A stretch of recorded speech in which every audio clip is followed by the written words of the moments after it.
Hello children, good morning and welcome back to your chemistry class. In the last class we have discussed about the classification of element and how to locate a given element in modern periodic table. Dear children, today we will try to focus the naming of certain element and also our main focus will be on periodic properties of element of the periodic table. So please try to listen and try to concentrate. Suppose you have to give the naming of an element with atomic number 101. How will you do the naming? For this you have to know certain digit and also the name for certain digits. For example, suppose you have 0 digit. For this we are writing nil. If 1 we have, then un. If 2 we have, then bi. 3 tri.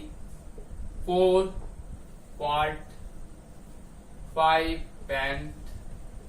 6 hex, 7 hept, 8 oct, 9 we are having this number. You can see that the name we have written before the digit, so digit is important, and name also. Whenever you are writing the IUPAC nomenclature of this type of element with atomic number more than 100, then we have to follow the trend. For example, in 101 the first digit is 1, so for 1 we are writing un, right here un. The second one is digit 0, then for this we have to write nil.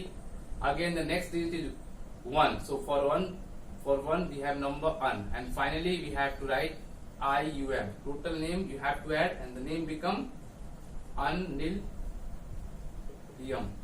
Clear? So this is the name, the element with atomic number 101. This way, one more example I am just giving you to make you clear. Suppose we have to write name with atomic number 108. Same way, first digit is un, the second digit is 0. For 0 the name is nil. The third digit is 8, so you see that for third digit we have written oct, and finally we have to write IUM. The name becomes un-nil octium.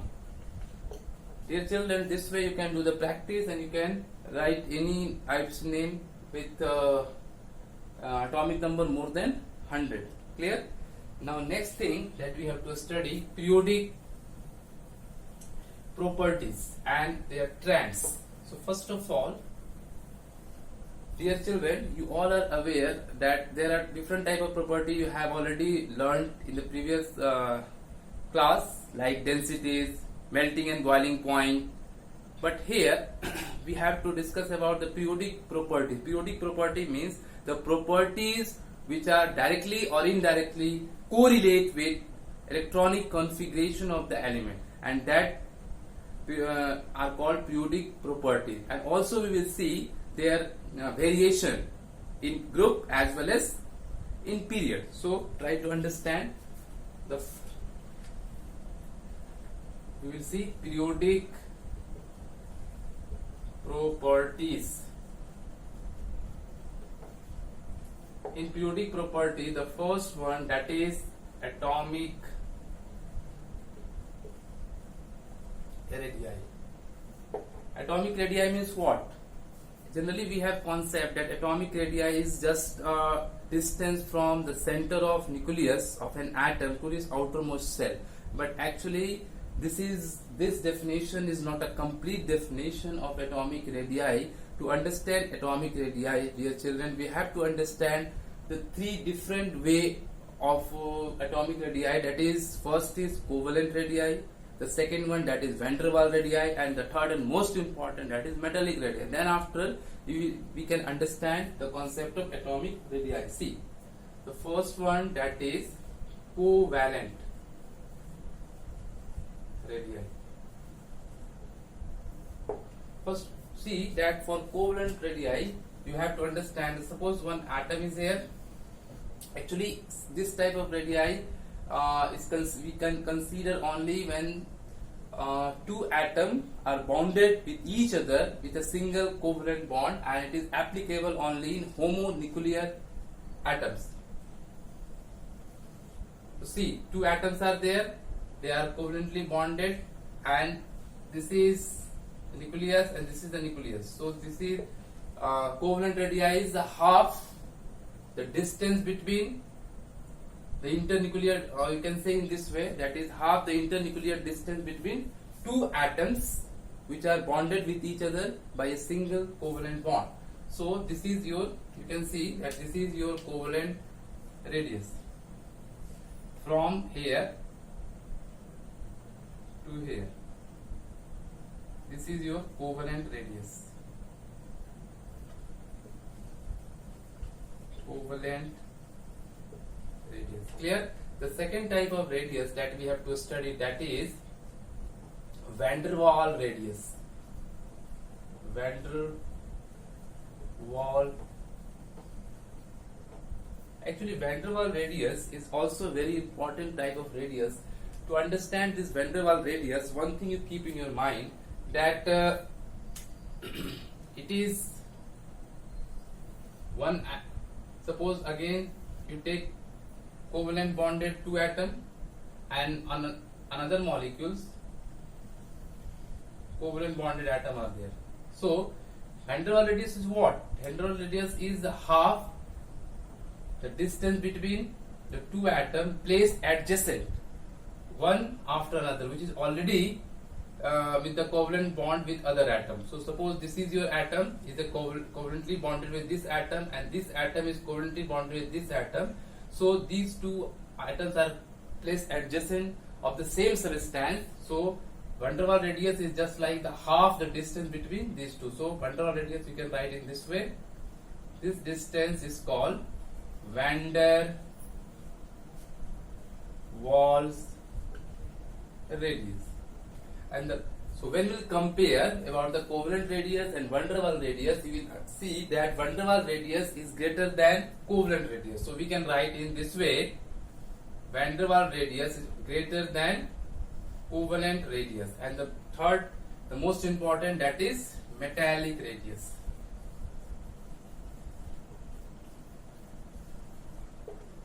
Actually, metallic radius is also it is defined as the half of the internuclear distance between atoms placed adjacent in a metallic or crystal form. Clear? So these three ways by we can use to explain the atomic radius. But when we, dear children, when we compare covalent radius, van der Waal radius and metallic radius, out of this the van der Waal radius is always greater. So we can write in this way that van der Waal radius is greater than metallic radius, and finally the smaller one will be covalent radius. Clear? Understood? Now one more thing, this is all about the atomic radius, but here also you can keep in your mind that when the electron comes out from the outermost shell, it will change into ionic radius. So next thing that we have to study, that is ionic radii.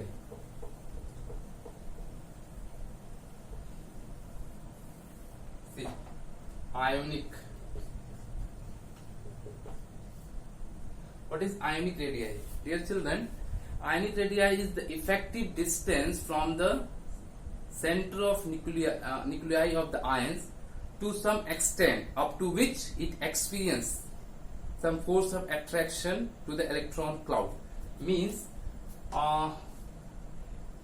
suppose you take I'm taking the example of sodium. Sodium electronic configuration is 281, so it will change into ionic radius after releasing one electron. So it will release one electron and then after it will convert into Na plus. So this is your ionic radius, or you can say this is your ion. So positively charged is called cation, and suppose chlorine electronic configuration is 287. So to attain the nearest inert gas configuration, it will take one electron. And after taking one electron, it will be 288. So there will be development of negative charge on this chlorine, and due to development of negative charge, such type of ion is called anion. Clear? So ionic radii is formed either lose of electron or gaining of electron. Clear? So this is the effective distance from the center of nuclei of that ions to the effective extent that show the attraction of that nearby cloud, electron cloud. That is called ionic radii. Clear? Here one more thing that I want to mention, that always you keep in your mind that Na plus, or you can see in this way the cation, the size of this, we can write the size of cation is always less than neutral atom. Why? You can see easily, dear children, that in sodium we have how many shell? 1, 2, 3 cell are there. Clear? But in case of your cation formation, that is Na plus formation, and cation is formed due to release of loss of electron. So when electron will, suppose the sodium is releasing electron, when electron will be lost, then sodium will change into Na plus, and Na plus has only 2 shell, 2 and 8. So definitely if the number of shell will be 2, the size before number in neutral atom the number were 3, and now after release of electron number becomes 2. It means that definitely the size becomes smaller. But here in the anion formation you can see the 3 cells, before 3 cells were there and now also 3 cells, but here you can see that in outermost shell, that is in the third cell, the 7 electrons are there, and here in this cell the 8 electrons are there. 8 is nearest inert gas configuration. Because of that, repulsion takes place between inner electron, and that's why the size definitely slightly it will just extend or increase, and that's why keep in your mind that size of anion is always greater than neutral atom. Clear? Now dear children, we have to see the trend in the sense that how it the atomic radii or ionic radii show graduation in group as along the period. So when we will see through our periodic table, try to focus through your periodic table. In this periodic table it is mentioned, if you want to see, if you focus here you can understand properly that in this periodic table from top to bottom, when we are going in the group from top to bottom, the atomic radii are increasing. What is the reason? The reason is that when we are going from top to bottom, the number of shell is increasing. I am giving one more example to make you clear. We can take group number 1. In this group number 1, you can see, dear children, that in lithium, sodium, potassium, the number of shell is 2, 1, number of shell is 2, 8, 1, the number of shell is 2, 8, 8, 1. You can easily see that in lithium 2 shells are there, sodium 3 cells are there, potassium 4 cells are there. So when we are going in the group from top to bottom, the number of cells is increasing. Not only that, the number of electrons is also increasing, but the increasing number of shell is dominating here. That's why the shell is increasing, so definitely the size will increase. But when we are going from left to right in the period, you can see left to right in the period. Suppose we'll take any period. Suppose I am taking period number second, and thus I am trying to explain. So period number second is lithium, then beryllium, then after you can write boron, carbon. Okay. So in period number second, dear children, easily you can see that lithium, when you write the electronic configuration, it will be 2, 1, beryllium 2, 2, boron 2, 3, and carbon you can see 2, 4. Now when you see all 4 elements of second period have 2 cells. Here also 2 cells, here also 2 cells, here also 2 cells, here also 2 cells. But when we keep in your mind that when we are going from left to right in period, the size will decrease. The reason is that you can see that effective nuclear charge, the addition of electron is going on in the same cell. Second cell, 1 electron, second cell, 2 electrons, second cell, 3 electrons, second cell, 4 electrons. It means that the addition of electron is going on in the same cell, and because of that, effective nuclear charge is increasing. And because of effective nuclear charge, it is slightly shrink. And due to this, shrinkage takes place. Clear? So, and this is the same trend will be followed in ionic radii also. Clear? So in this way, we have seen right now that from top to bottom in the group, the atomic radii increases. Clear? And from left to right, in period, atomic radii decreases. Reason already I have explained. Top to bottom, the addition of cells take place. Left to right, addition of cells is not there, but addition of electron take place on the same shell, and because of that, the effective nuclear charge is increasing. That is the reason size decreases from left to right. So this is the atomic radii, and your ionic radii shows trend in period as well as in group. Okay, children? Okay, children, let us start with the second periodic property, ionization enthalpy. What is ionization enthalpy? This is the minimum amount of energy required to knock out the most loosely bonded electron from the outermost shell of an gaseous atom, and after releasing of electron, there will be formation of gaseous cation. For example, suppose an atom A is there in the gaseous state. After release of electron, there will be formation of A plus, that is cation, and the cation will also in gaseous form. So this minimum amount of energy is called ionization enthalpy. Ionization enthalpy can also be expressed in the form of ionization potential. So the unit in which we are measuring ionization enthalpy, that is joule per mole, and ionization potential can be measured in the form of electron volt per atom. These two units can be correlated with each other in this way, that 1 electron volt,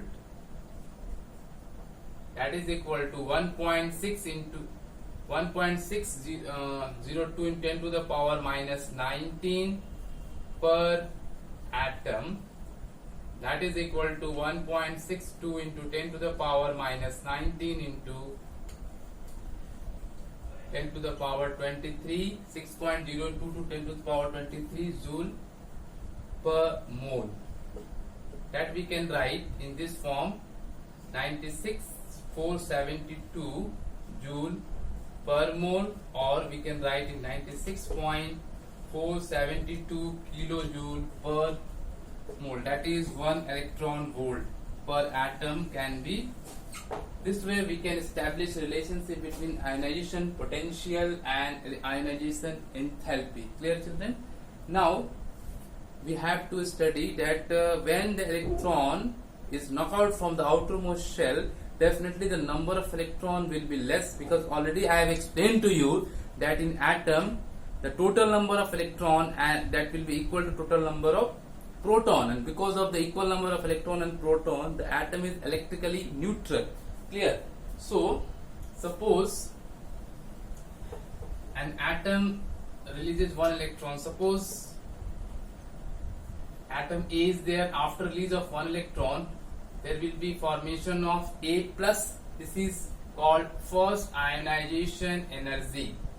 If I have to take out one more electron from this, is it possible? Yes, it is possible, but in the second time I have to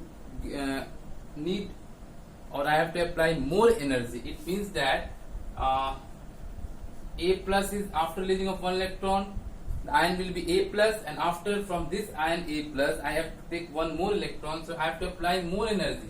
So it will be A plus plus. This will be second ionization energy.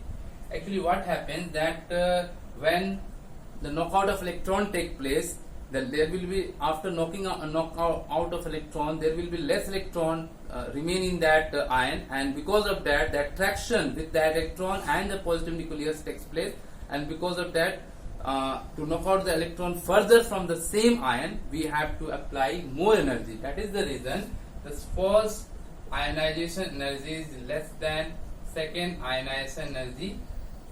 Clear? Or you can say that in the second time, then we have to give more energy to knock out the electron than in the first case. Clear?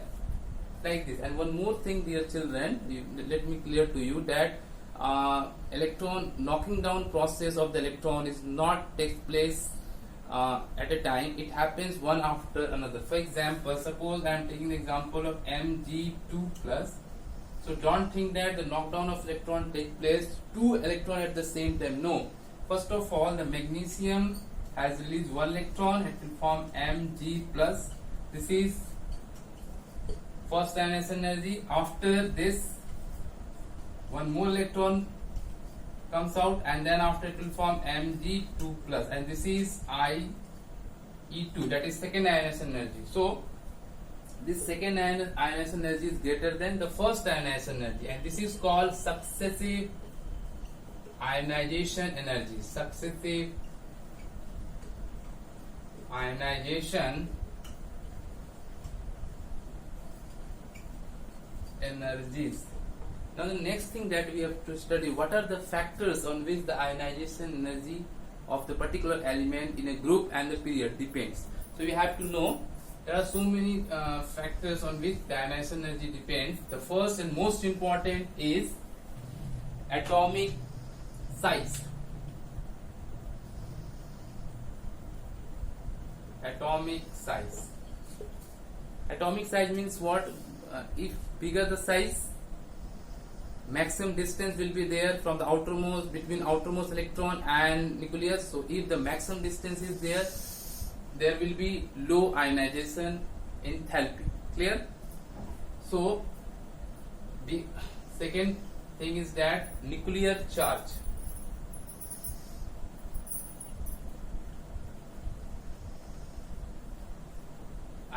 The first that I have explained you, bigger the atomic size, less will be the ionization enthalpy. So dear children, already I have explained to you by this by using this periodic table that from top to bottom the size is increasing due to addition of new cell, and if the size is increasing, definitely there will be low ionization enthalpy. So ionization enthalpy is decreasing from top to bottom, left to right the size is decreasing, and that is the reason ionization energy will increase.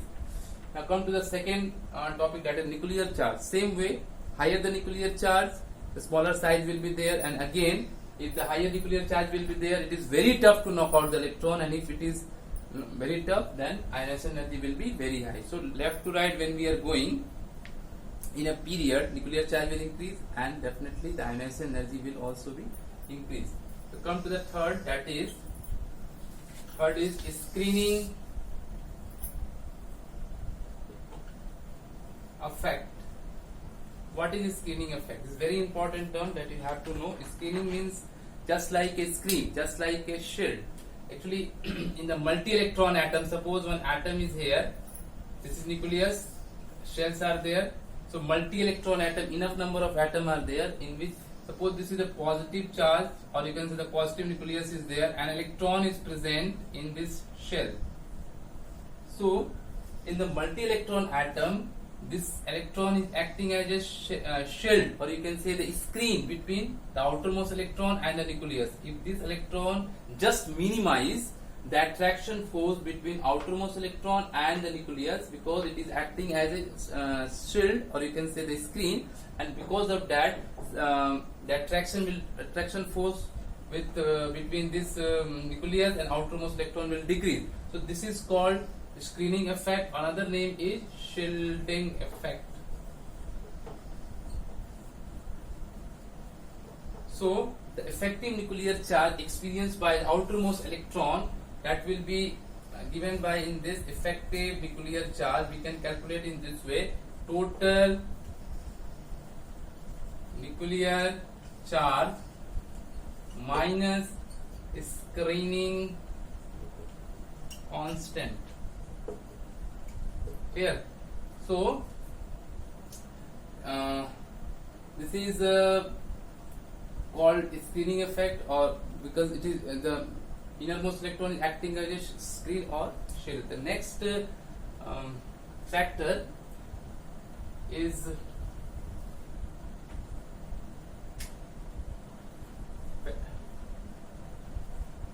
penetration effect.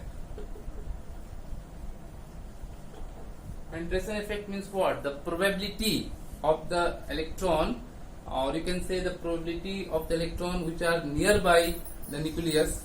It is very tough to knock out such type of electron. For example, the maximum probability whose electron is nearby belong to S. In S, the electrons are very close to the nucleus, so to knock out the electron is very tough from the S subshell.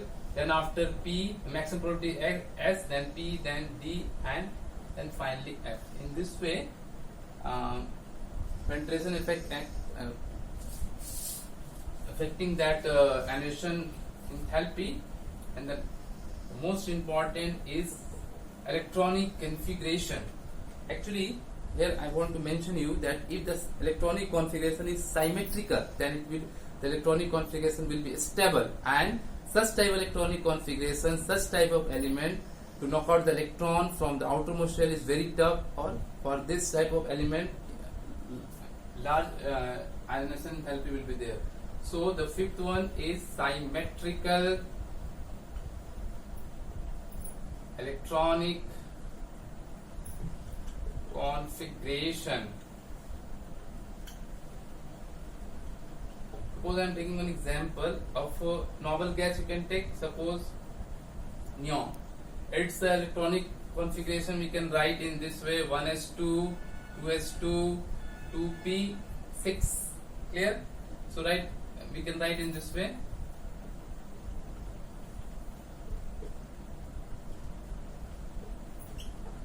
So all are fully filled. You can take the example of nitrogen: 1s2, 2s2, 2p3. In this you can write in this way. So here we can say that in nitrogen case the electrons are singly filled or half filled, but in the neon the electrons are fully filled. So due to fully filled or half filled, the electrons present in that orbital are highly stable, and because of that they are symmetrical electronic configuration. If the stability is there, it is very tough to knock out the electron from there. So such type of things, such type of electronic configuration bearing elements have enough or large ionization enthalpy. Clear? So these all are the factors on which we have on which the ionization enthalpy depends, and ionization energy also decreases from top to bottom. Already I have explained to you, left to right it is increasing. So this way, children, we have discussed the two important periodic property. One is atomic radii, including ionic radii we have discussed, and then after we have discussed the ionization enthalpy. So try to revise all this topic that we have discussed today. If you have any doubt, feel free to ask, and you can message and try to note down all these things. And if you have any problem, you can freely ask question. Thank you to all of you.